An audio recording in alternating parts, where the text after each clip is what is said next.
Say hello to Mochi. Welcome to my tutorial on how to build your own binaural microphone head. I know there are some other tutorials on YouTube, but I wanted to make my own that was both economical and suited my standards, or close enough.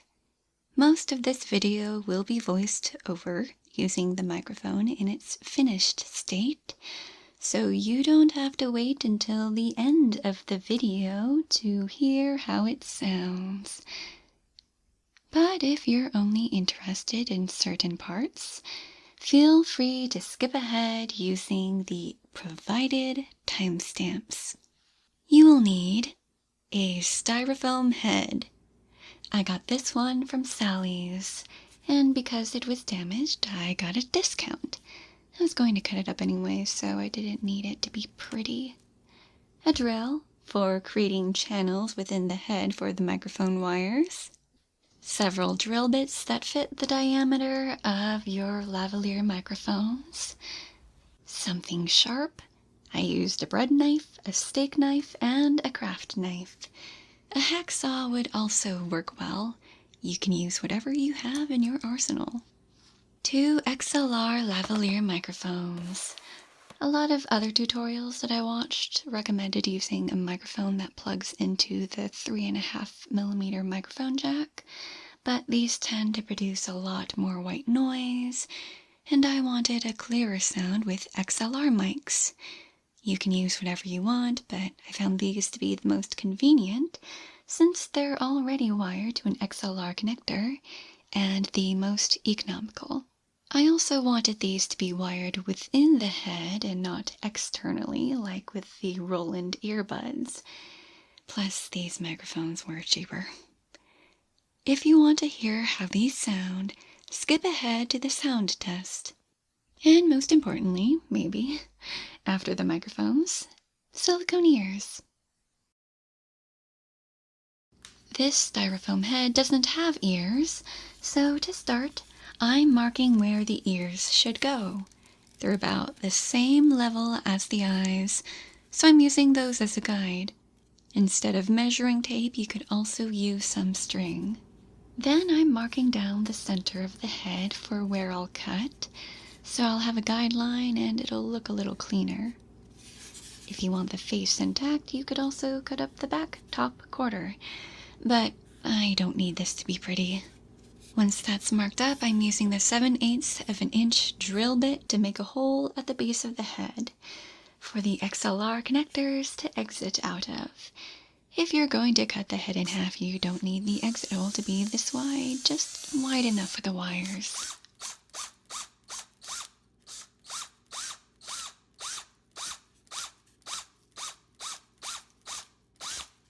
Now that the hole is out of the way, time to cut it in half. I decided to cut it down the center of the face because, well, your nose and mouth don't really matter when it comes to ASMR. I wanted the section for the ears to remain the strongest.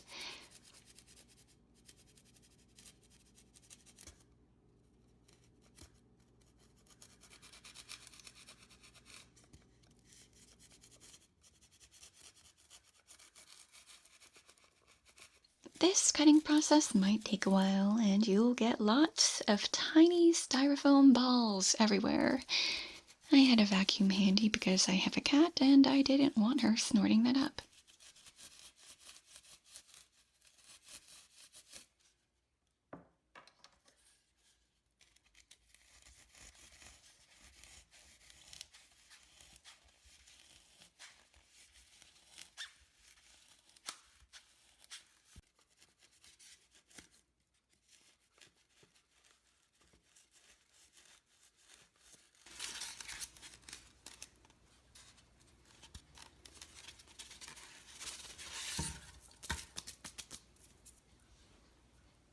It's time to cut out holes in the ears for the microphones.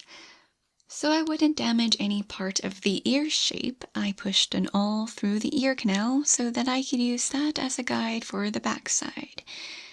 I used various drill bits from 3/8 to 9/16, but silicone is kind of self-healing, and the most effective way was simply carving it out with a craft knife.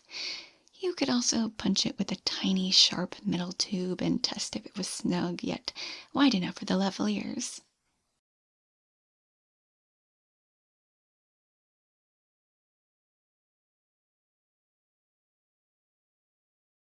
Now, drilling holes for the microphone wires.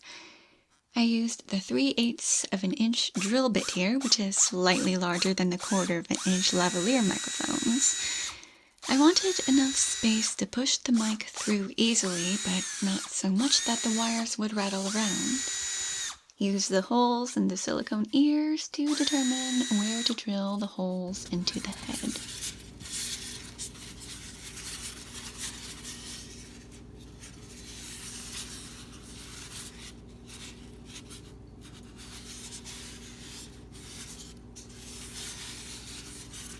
Draw or carve a guide around the silicone ears.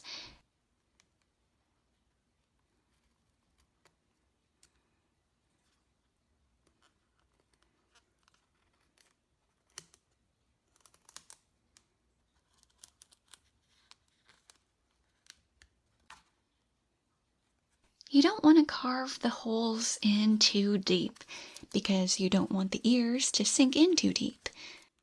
Fit the ears while you're carving.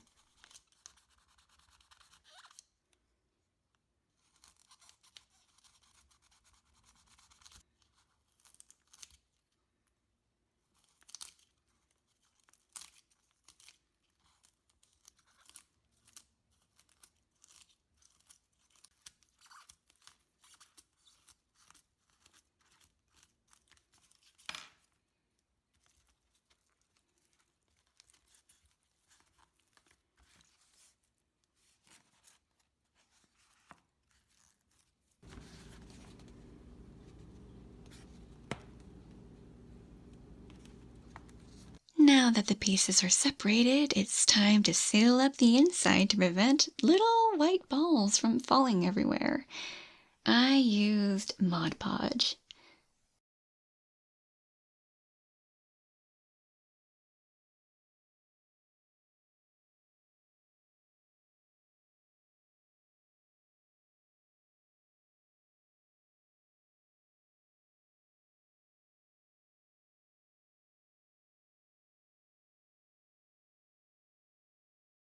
Now it's time for Plasti Dip, which is totally optional.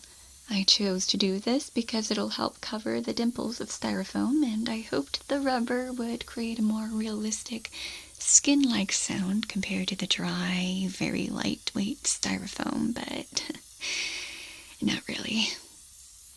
Some people might find this part satisfying, so I'll just fill this audio with some ear touching.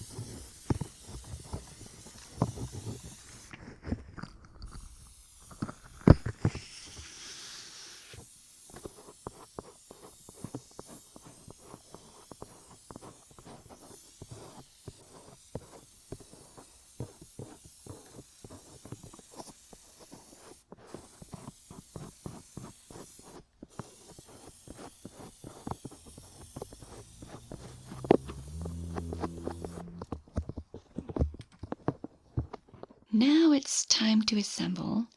So I could easily tell which cord was which, I marked the right XLR plug with some blue tape.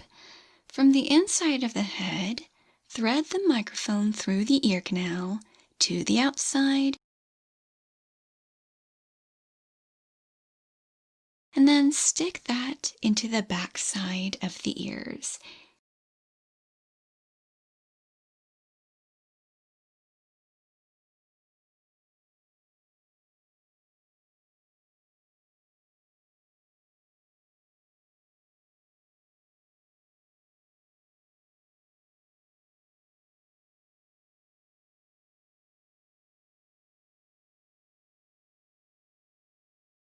And pop the ears into the head.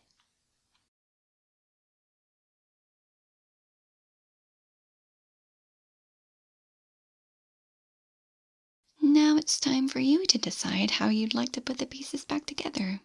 You could glue them, because I wanted future access to the microphones without destroying the head. I used some ribbon, sewing pins, and thumbtacks.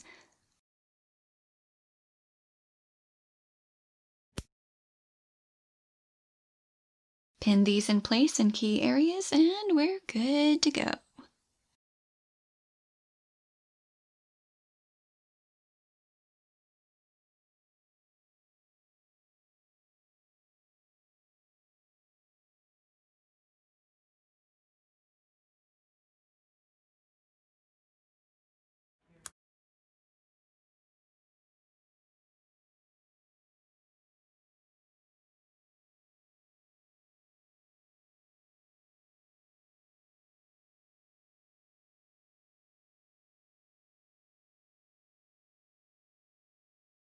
For my first ASMR videos, I started with the Tascam DR05X, but then I decided I wanted to use XLR mics inside of a binaural head.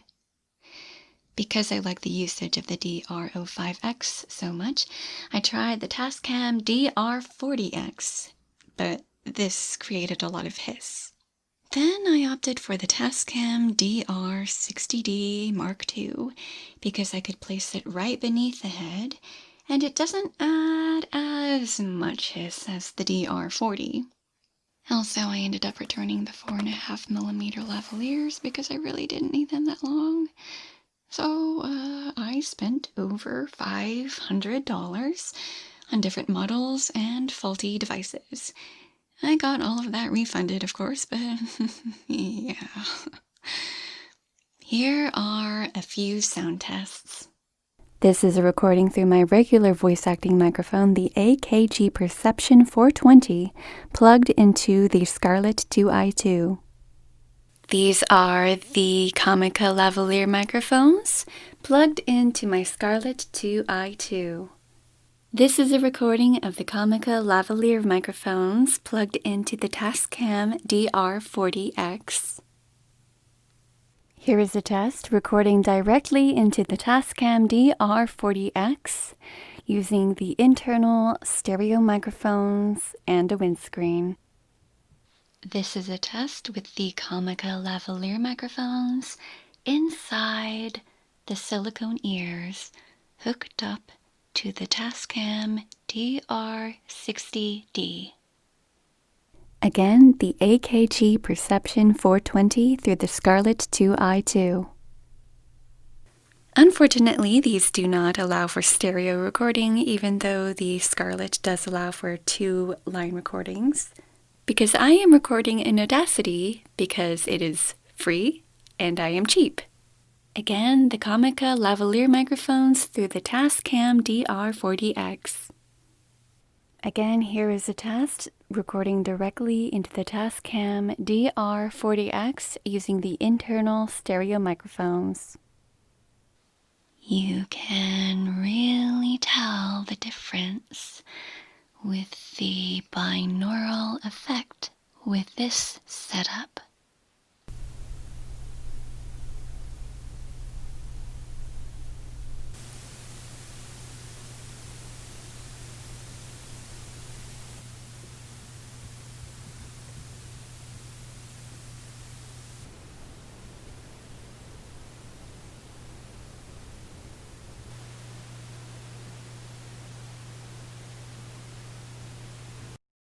Honestly, the Comica lavalier microphones aren't the best, and they produce a fair amount of self-noise, but they sound decent. I can clean them up a fair amount, and I really like the binaural effect when assembled together. And they were pretty affordable for an upcoming ASMR artist. Now, how much did everything cost? The title of the video says that it cost less than $110. So here's a breakdown. The styrofoam head cost me $4.32.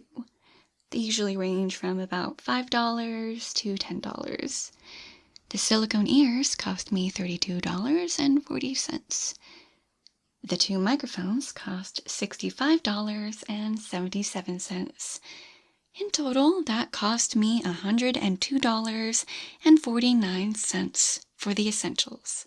If we're looking at the upper range of the Styrofoam heads, that is $108.17 for the binaural microphone head alone. However, if you are completely new to ASMR, you still need a recorder, a preamp, or interface. I use the Tascam DR60 Mark II, which I got refurbished from eBay at $151.67. Definitely the most expensive part of this whole endeavor. It requires an SD card, which I got from Target for $11.43. And then you're going to need to prop everything up. I got my tripod from Walmart for $12.49. These additional costs bring me up to $278.08 total, which for a complete setup and an actual binaural head, that's pretty amazing.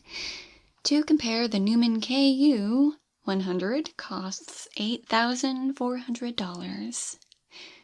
The lower end 3DO costs $400. And again, that's only the microphone part of the setup. So there we have it. An economical binaural head for less than $110.